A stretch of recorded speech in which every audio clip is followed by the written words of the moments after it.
bodybuilding gear, flat white shoes, MP3 headphones, and a wrist wallet that can go over your bottle. Above all, fix your sleep schedule and eat your vegetables. You can't cheat fitness, because fitness is all about health. When you are first starting out, use an interval timer to eliminate all your rest periods. Just keep trimming them down until they go to 0. Bodybuilding is just jogging for an hour with dumbbells. You start with 2 pounds to focus on building up your endurance for a non-stop jog, and then, when you can, switch to 5, 7.5, 10, 12.5, 15, 17.5, and 20. At which point, you are going to be a bodybuilder. Once you can't jog due to heavy dumbbells, somewhere around 10 pounds per hand, you switch to walking. And finally, with 15 or 20 plus dumbbells, you twist and stretch and sway at the gym. You must always avoid jumping ahead of yourself, the heavy weights that will force you into stopping and destroy your workout. In short, that is just how our bodies work.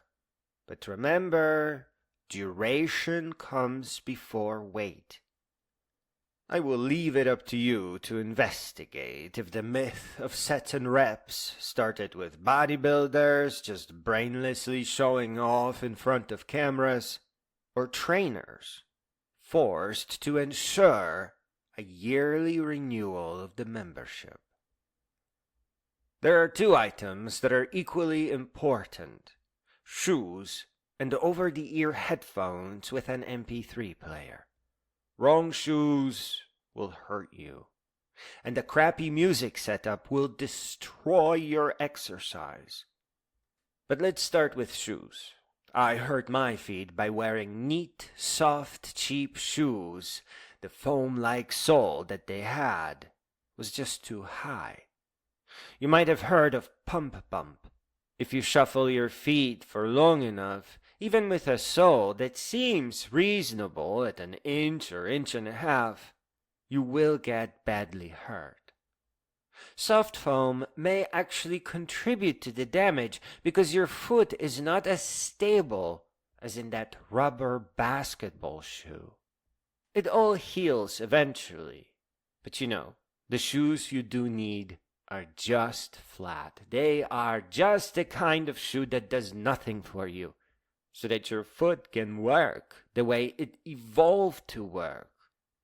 Much smarter mechanism than a shoe salesman. And yes, the shoes you need are flat, and at first they will not feel great at all, because your feet are used to some height of heel. Could that be some ancient sales tactic? Who knows? But you need to get over the pain. A flat shoe is the regular kind that you need. We didn't evolve for lifted heels of any height. The precise set of features that you must be looking for are called wide toe box and zero drop heel. I got mine for $20, and that was just about the average price that I've noticed. Please pay attention to the top trim. If it looks like a rope or something thick, it will hurt you. So seek soft, shiny, slippery material, or like me, sweater-like trim, which is great. I suspect that lifted heels of any height may just turn out to be a foot-deforming money-making scam. But again, who knows? And yes, just like everyone else, I have heard good things about lifted heels for when you need to roll the ball of your foot while jogging. But I still refuse to believe it. I know the pain that lifted heel will eventually lead you to. And only a sucker, born every minute, would buy a shoe that causes something like that. Yes, it does heal, but you don't need to go through that. As to the headphones, I recommend over-the-ear headphones with a built-in MP3 player so that you don't need to have a phone. But I do admit that when I was once waiting for a phone call from a doctor, it was trouble, as I had to place my phone by a wall to see it light up. But all the headphones you buy nowadays have a Bluetooth and even a microphone. I paid less than $20 for mine, and they have lasted about a year and a half. It's a decent purchase.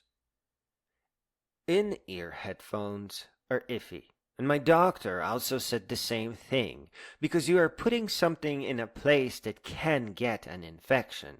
I never had one, and I don't want to find out what an ear infection feels like. Over-the-ear wireless completely eliminates any issues, and if you can part with your phone, that is all the electronics you will need. And if you can't, keep your phone near you, but not in your pocket, as there it is sure to get corroded from sweat. An MP3 player that sits on top of your head is least likely to get in your way or get damaged. And it being an integrated unit with a built-in MP3 player, there is no cord to annoy you. Here, I wanted to take a moment to stress that you need slow music at first. A good workout is basically all about building on top of jogging with dumbbells. Not so light that you can lift heavier, but also not so heavy that you will be forced to stop during your hour or two long workout routine. When I switch to a heavier weight, I go back to my 100 BPM song selection. It's like country or so. But I do not just listen to songs. I lift to the beat, one beat up and the next beat down. That is how you enter a dance trance and can focus on your exercise properly. Finally, we get to the wrist wallet. The huge deal about the elastic washable wrist wallet is that it can go over your water bottle, so you don't have to wear it during your exercise. And again, your key fob or car remote does not get wet.